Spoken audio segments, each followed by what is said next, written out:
The heavy silence of the courtroom was broken by a loud, mocking laugh that echoed off the dark wood-paneled walls. Lorenzo Menzies leaned back in his leather chair like someone who had already won before it even began. His $3,000 Italian suit gleamed under the cold courtroom lights, brutally contrasting with the frail figure seated on the other side of the room.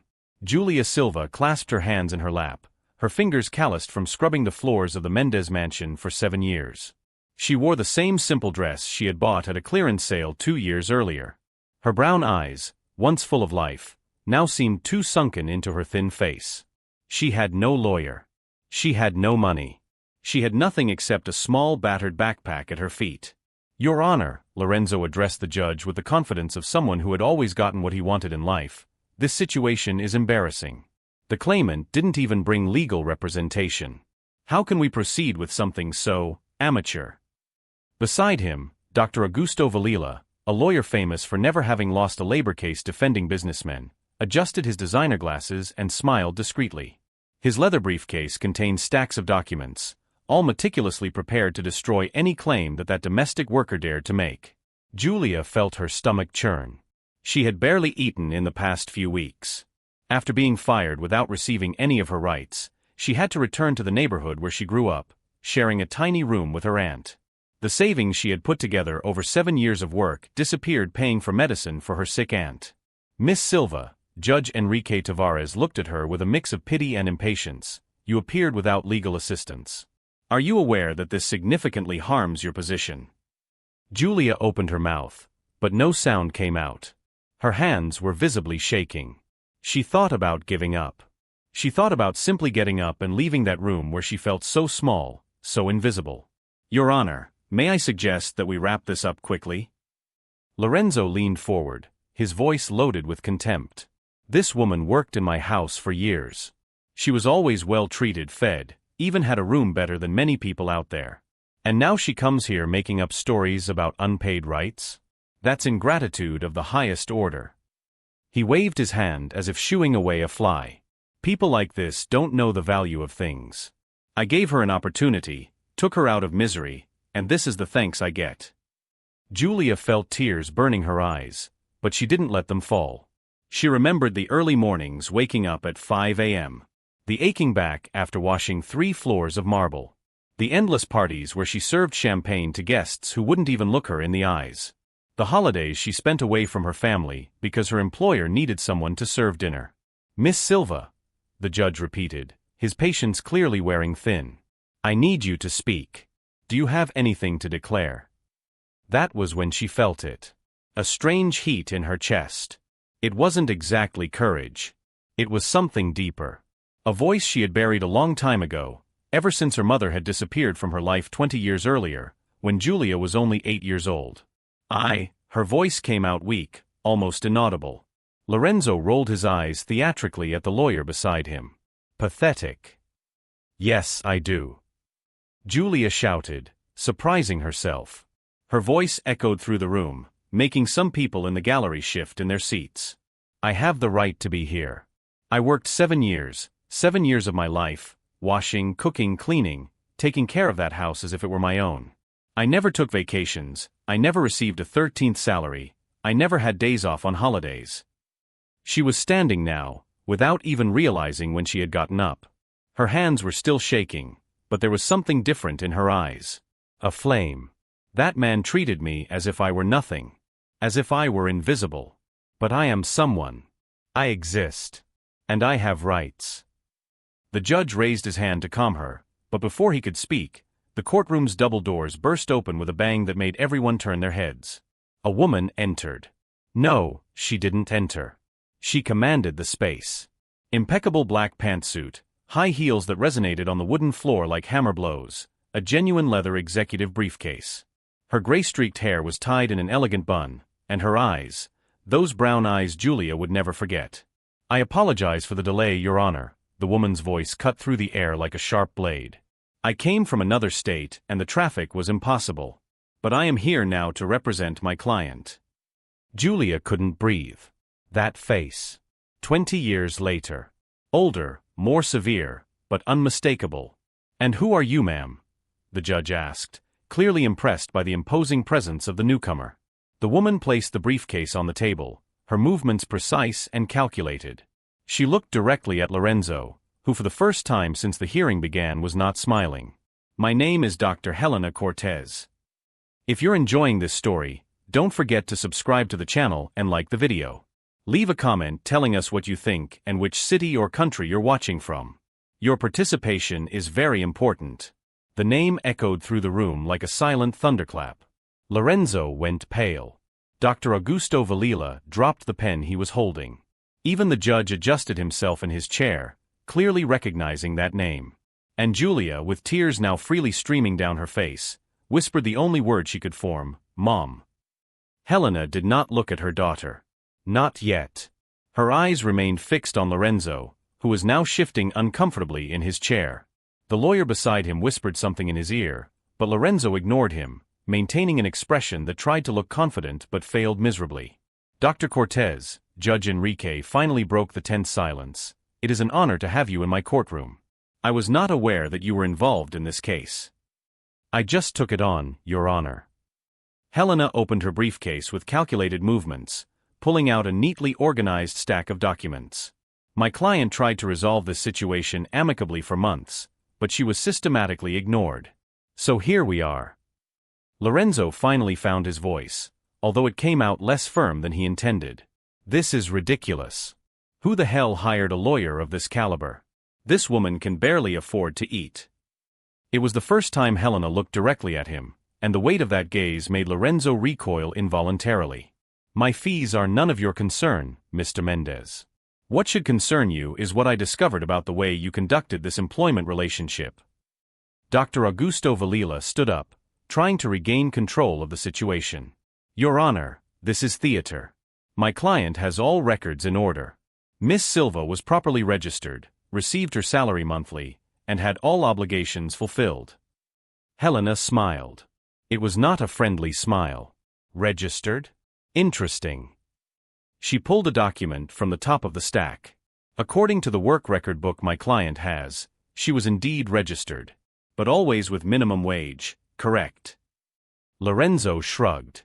That's what the law allows for domestic workers. For domestic employees, yes, Helena agreed, her voice dangerously calm. But Miss Silva was not just a domestic employee, was she? She also cooked at your corporate parties, didn't she? Serving your clients, your partners. She helped occasionally, like any employee would, Lorenzo replied, but sweat was beginning to form on his forehead. Helena placed another document on the table. I have here 17 testimonies from people who attended your home over the last 5 years. All confirm that Miss Silva regularly worked at corporate events you hosted. Business dinners. Meetings with investors. Corporate parties. Dr. Augusto leaned in to whisper something to Lorenzo, his earlier confidence clearly shaken. This constitutes mischaracterization of duties, Mr. Mendez, Helena continued, relentless. My client should have received additional compensation for these services.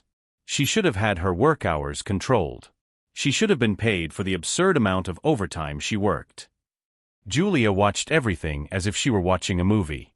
That woman in front of her, commanding the room with absolute authority, was really her mother? The same one who had left when she was just a child, leaving only a letter saying she needed to build a better life?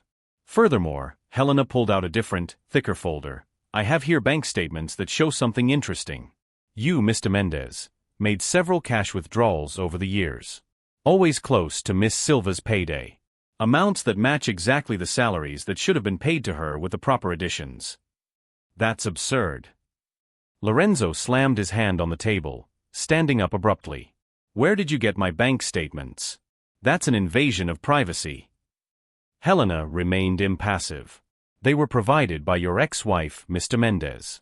Mrs. Patricia Mendez, who divorced you 3 months ago, was quite willing to cooperate with justice.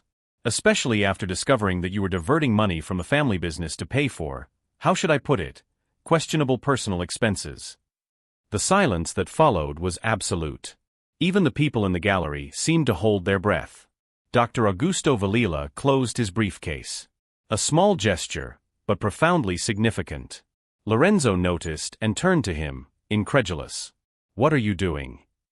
Mr. Mendez, the lawyer spoke softly, but everyone could hear. I advise you not to say anything else until we speak in private. I pay you to defend me, not to abandon me." Lorenzo hissed. Helena seized the moment of chaos. "Your Honor, I would like to present a few more pieces of evidence. I have here message records between Mr. Mendez and acquaintances of his, in which he explicitly boasts about exploiting his employee, about paying her less than he should, about threatening her with deportation if she complained." "Deportation?" The judge intervened, his voice stern. "Miss Silva is not Brazilian." "She is, Your Honor," Helena confirmed. "But Mr. Mendez frequently lied to her, saying he could make her lose her documents, that he would have her expelled from the country. He used her fear and her ignorance of her own rights as tools of control." Julia finally understood.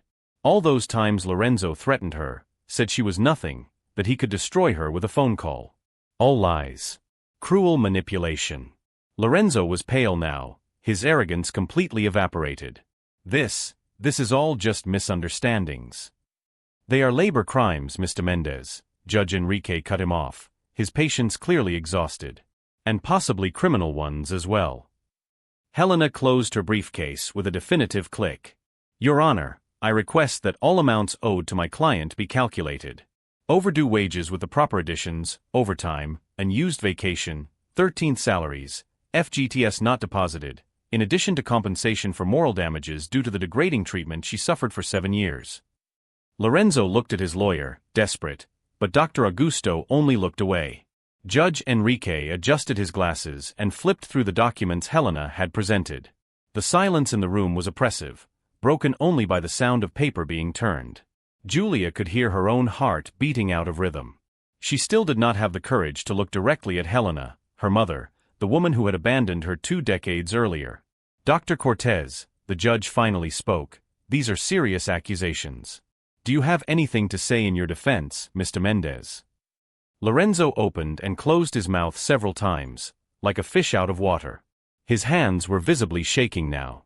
He looked at Dr. Augusto again, searching for some kind of salvation, but the lawyer was busy organizing his own documents, clearly preparing to abandon the sinking ship. I always treated her well," Lorenzo finally managed to say, his voice thin and defensive.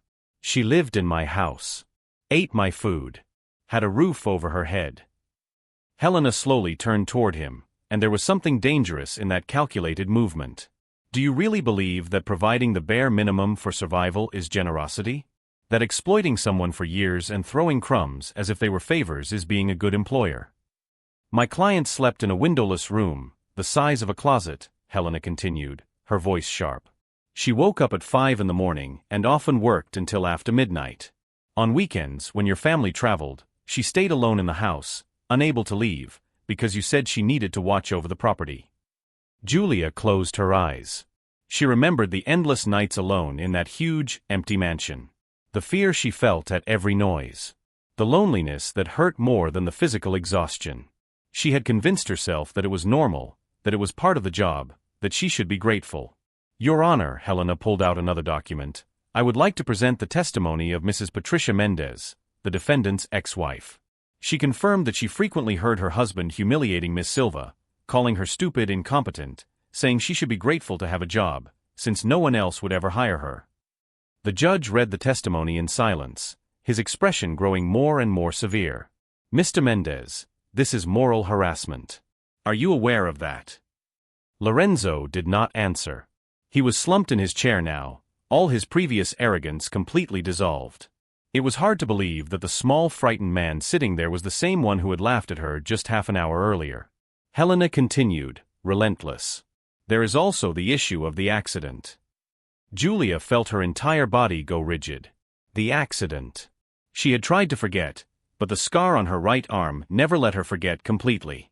2 years ago, Helena explained to the judge, my client was cleaning the second-floor windows when the ladder broke. She fell, fractured her arm in 3 places, and suffered severe bruising to her back. Mr. Mendez refused to take her to the hospital. He said she was exaggerating, that it was drama. That's not true. Lorenzo finally exploded, standing up abruptly. I offered to take her. She's the one who didn't want to go. Lie. Julia shouted, surprised by her own voice. Everyone in the room turned to look at her. You said that if I went to the hospital, you would fire me. You said I had been careless, that it was my fault. Tears were streaming down Julia's face now, but she didn't try to hide them. I spent 3 days unable to get out of bed, in terrible pain. You didn't call a doctor, you didn't buy medicine. It was your cook who helped me, who bought painkillers with her own money. Helena approached her daughter for the first time, placing a gentle hand on her shoulder. The touch was hesitant, as if she wasn't sure she had the right to do that. Julia felt something break inside her with that simple gesture. Your Honor, Helena turned her attention back to the judge, though her hand remained on Julia's shoulder. I have here recent medical reports confirming that my client still suffers from the consequences of that accident.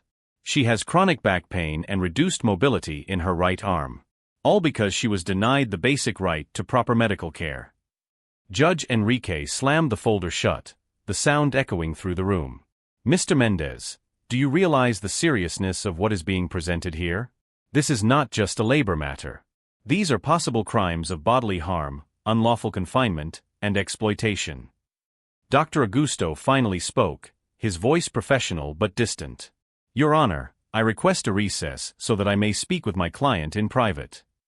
Denied, the judge replied curtly. We have already wasted enough time. Dr. Cortez, please proceed. Helena nodded. Your Honor, I discovered something else during my investigation. Something Mr. Mendez certainly did not expect to come to light. She opened a different folder, this one marked with a red seal. My client was not the only domestic worker who worked for Mr. Mendez in recent years. Before her, there were 3 others. All of them left without receiving their rights. All of them were threatened. And one of them, a young woman of only 19 years old, simply disappeared. The entire courtroom seemed to freeze. Lorenzo turned white as paper. Disappeared? The judge repeated, his voice grave. Yes, Your Honor. Lorena Cardoso, 19 years old, worked for Mr. Mendez for 8 months in 2019. After she threatened to sue him for unpaid overtime, she simply vanished. Her family filed a police report, but the case was never solved. Helena fixed her gaze on Lorenzo. Do you know where Lorena Cardoso is, Mr. Mendez? I don't know what you're talking about, Lorenzo stammered, but his face said otherwise. There was panic in his eyes now, real panic. Because I do, Helena said calmly. It took me 3 weeks, but I found her. She is living in another state, under a false name, too terrified to return. You threatened her, didn't you? Said you knew dangerous people. That she would never be found again if she kept causing trouble. The judge struck the gavel forcefully. Mr. Mendez, you will answer for this as well. And not here in labor court. This is going to the criminal sphere. Julia watched everything in shock. She knew nothing about Lorena. She had never heard that name. How many other women had Lorenzo destroyed before her? Lorenzo was standing now, his voice coming out in desperate shouts. This is a setup. This woman is making everything up. She can't prove anything. Helena remained motionless, simply watching the collapse of the man in front of her. When she finally spoke, her voice was so low that everyone in the room had to lean in to hear. I can prove everything, Mr. Mendez. Absolutely everything. She opened her briefcase once again and pulled out a small electronic device. Do you recognize this? It's a digital recorder. Miss Silva began recording her conversations with you 6 months ago, after she discovered that you intended to fire her without paying anything. The blood completely drained from Lorenzo's face. That's illegal. She can't record me without my consent. Actually, she can, Helena corrected, her voice filled with cold satisfaction. When one of the parties is documenting a possible crime or defending their own rights, the recording is perfectly legal. And my client was doing exactly that. Judge Enrique extended his hand. I would like to hear those recordings. Helena connected the device to a small speaker. What followed were 20 minutes of the most degrading moments Julia had lived through, now played for everyone to hear. Lorenzo's voice echoed through the room, cruel and scornful. You're too stupid to get another job, Julia. You should kiss the ground I walk on for giving you this opportunity. Another recording. If you leave here, I'll make sure you never work anywhere again. I'll tell everyone you stole. Who's going to believe you over me? And another. Stop crying. Do you think anyone cares about your pain? You're nothing but a maid. Replaceable. Disposable. Julia shrank in her chair with every word, reliving each humiliation. But there was something different now. She was no longer alone listening to it. The entire courtroom was witnessing it. And on the judge's face, she saw what she needed to see, genuine indignation. "This is repugnant," Judge Enrique said when the recordings ended. He looked at Lorenzo with something close to disgust. "Absolutely repugnant." Dr. Augusto Valila stood up abruptly. "Your Honor, I must withdraw from this case. I have an ethical conflict of interest that I can no longer ignore." "You can't leave me now." Lorenzo grabbed the lawyer's arm, but Augusto pulled away firmly.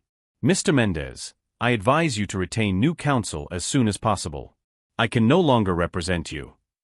And with that, he left the room, leaving Lorenzo completely alone. Helena seized the moment of chaos. "Your Honor, there is one more thing. The financial records we obtained show that Mr. Mendez not only failed to pay my client's labor rights, but also never deposited FGTS, INSS, or any other legal obligation. He registered her only to fulfill a formality, but in practice treated her as labor analogous to slavery." "That's not true." Lorenzo tried to protest, but his voice was weak now, without conviction. "We have the bank statements," Helena continued. "We have the payment records. Or rather, the lack of them. We have testimonies from neighbors, from suppliers, from people who saw how you treated my client. We have everything, Mr. Mendez." Judge Enrique turned to his clerk. "I want an order issued for the immediate freezing of all of Mr. Mendez's assets until this situation is fully resolved. Properties, bank accounts, vehicles, everything." "What? You can't do that." Lorenzo exploded, his last spark of arrogance resurfacing. "I have rights. I have lawyers. I'll destroy you." "You will sit down and remain quiet," the judge replied with absolute authority, "or I will have you removed from the room and conduct this hearing without your presence." Lorenzo collapsed into his chair, defeated. Helena turned to Julia for the first time since she began her devastating presentation. Her eyes, so hard and relentless moments before, were now soft, almost pleading. "Julia, there is something I need to tell you. Something I should have told you 20 years ago." Julia wiped the tears from her face, her voice trembling. "Why did you leave? Why did you abandon me?" The entire courtroom fell silent, witnessing that intimate moment exposed publicly. "Because I was like you," Helena said, her voice breaking for the first time. "I was also a domestic worker. I worked for a wealthy family when I was your age. And they treated me the same way this man treated you. They humiliated me, exploited me, made me believe I was worthless." She took a deep breath, fighting to maintain her composure. "When I became pregnant with you, they fired me without paying anything. I barely had money to buy food. I raised you as best I could, but I realized that as long as I stayed in that city, in that life, we would never escape that cycle." "So you left me," Julia whispered, old pain resurfacing in her voice. "I left you with your aunt, who had better conditions than I did," Helena corrected, tears now freely streaming down her face. "And I went to study. I worked during the day, studied at night. It took me 15 years to graduate in law. And do you know why? So that no woman would have to go through what I went through. So that no daughter of mine would have to live what I lived." She moved closer to Julia, kneeling beside the chair. "When I found out that you were going through the same thing I went through, that this man was destroying you the same way they tried to destroy me, I knew I couldn't stand by and do nothing. I spent 3 months investigating every detail of his life. Every transaction. Every lie. Every crime." Julia looked into her mother's eyes, seeing for the first time the woman behind the relentless lawyer. "You did all this for me?" "I did everything for us," Helena replied. "For the girl I was. For the woman you are. For all the women that men like him think they can destroy." Judge Enrique cleared his throat, clearly moved. "Dr. Cortez, please proceed with your final requests." Helena stood up, regaining her professional composure, but kept one hand on Julia's shoulder. "Your Honor, I request full compensation for moral damages in the amount of 200,000. I request immediate payment of all unpaid labor rights, with interest and correction. I request that Mr. Mendez be prohibited from hiring domestic employees for the next 10 years. And I request that this case be forwarded to the public prosecutor's office for a full criminal investigation." The gavel struck forcefully. 6 months later, Julia was sitting in a small cafe near the city's central square. It wasn't a fancy place, but it was cozy, with walls decorated by local artists and the smell of fresh coffee in the air. She held a warm mug between her hands, watching people walk past the sidewalk through the window. Her phone buzzed. It was a message from Helena. "I'll be there in 10 minutes. I need to tell you the news." Julia smiled. Over the past few months, she and her mother had reconnected slowly, carefully. They hadn't erased 20 years of absence overnight, but they were building something new. Something real. The sentence had been issued 3 weeks earlier. Lorenzo had been ordered to pay everything Helena requested, plus court costs. $250,000 in total. In addition, he was facing 3 criminal charges: labor analogous to slavery, bodily harm, and threat. The investigation into Lorena's disappearance was still ongoing, but witnesses had begun to come forward, people who had been afraid to speak before. Julia used part of the compensation money to finally have the arm surgery she had needed since the accident. The chronic pain had decreased considerably. She could sleep through the night now, without waking up to painful spasms. With the rest of the money, she rented a small apartment, but one that was hers. A place where no one ordered her to do anything, where she could wake up whenever she wanted, where the walls were decorated with her own choices. She even adopted a cat, an orange stray she had found abandoned near the market. She named him Courage. Helena walked into the cafe, spotted Julia immediately, and smiled. She still wore impeccable suits, but there was something lighter in her expression now, as if a weight she had carried for decades had finally been lifted. "Sorry I'm late," Helena said, sitting down and ordering an espresso. "I was wrapping up another case." "Another person you saved?" Julia asked, and there was genuine pride in her voice. "A cook who worked 15 years without being registered. The employer tried to claim she was part of the family, that she didn't need a formal contract." Helena rolled her eyes. "We proved otherwise. She's going to receive everything she deserves." They talked about small things for a few minutes. Julia's cat, who insisted on sleeping on top of her head. The complicated case Helena was handling in the countryside. The new cake recipe Julia had tried and completely messed up. "I got an interesting call yesterday," Helena finally said, her voice becoming more serious. It was from Lorena. Julia leaned forward. "How is she?" "Better. Still afraid, but better. She said that seeing Lorenzo convicted gave her the courage to come back and testify. The prosecutor thinks we have a strong case." "Will she get justice too?" "We're going to fight for that," Helena promised. She took Julia's hand across the table, a gesture that was still new to both of them, but felt more natural each time. "And you know what else? Other women have started reaching out to me. Domestic workers who were exploited, who are afraid to fight for their rights. I'm thinking about opening a firm specialized in this." Julia squeezed her mother's hand. "You should. You're incredible at this." "We are," Helena corrected gently. "Your courage to look for me, to keep those recordings, to not give up even when everything seemed lost, that's what made all of this possible." They sat in silence for a moment, a comfortable silence this time, not the heavy silence of years lost. "You know what's funny?" Julia said, looking out the window. "For years I thought I was weak. That I was worthless because I was just a maid. That I had to accept everything quietly because I had no choice. And now I know that staying quiet wasn't weakness. I was surviving. I was preparing. And when the right time came, when you appeared, I was ready to fight." Helena's eyes filled with tears. "You were always strong, Julia. I just helped you see it."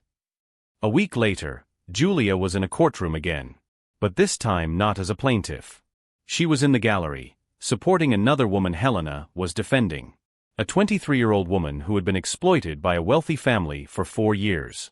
Julia watched Helena work, dismantling the defense's arguments with the same surgical precision she had used in her case. And when the young woman began to cry with relief upon hearing the favorable sentence, Julia understood something fundamental. Justice wasn't just about getting money or punishing the guilty. It was about restoring dignity to people who had had it stolen from them. It was about looking someone in the eyes and saying, "You matter. Your pain matters. Your suffering was not in vain." That night, Julia began to write. She didn't know exactly what, she just let the words flow. Her story. Lorenzo's story. Her mother's story. Lorena's story, and the story of all the other invisible women who carried their pain in silence. Maybe one day she would publish it. Maybe not. But writing was healing something inside her that the compensation money could never heal. Her phone rang. It was Helena. "Dinner tomorrow? I want to introduce you to someone." Another client who became a friend. "I think you'll get along well." Julia smiled and replied, "I'd love to." She looked at Courage, curled up on the couch, and at her small but cozy apartment. She thought about Lorenzo, probably bitter and alone, paying for his crimes. She thought about all the women who were still out there, suffering in silence. And she understood the most important lesson of all: silence is not acceptance. Sometimes, silence is just the sound of someone gathering strength. It is the period before the storm. It is the preparation for the moment when you finally stand up and say, "Enough." Because everyone deserves dignity. Everyone deserves respect. And no one, absolutely no one, has the right to make another person feel small. If you enjoyed this story, don't forget to subscribe to the channel and leave your like. Tell us in the comments what you thought and which city or country you're watching from. Your story also matters, and we are here to listen. Julia shut down the computer, picked up Courage in her arms, and went to bed. For the first time in years, she slept without fear, without pain, without carrying the weight of humiliations that were never hers to carry.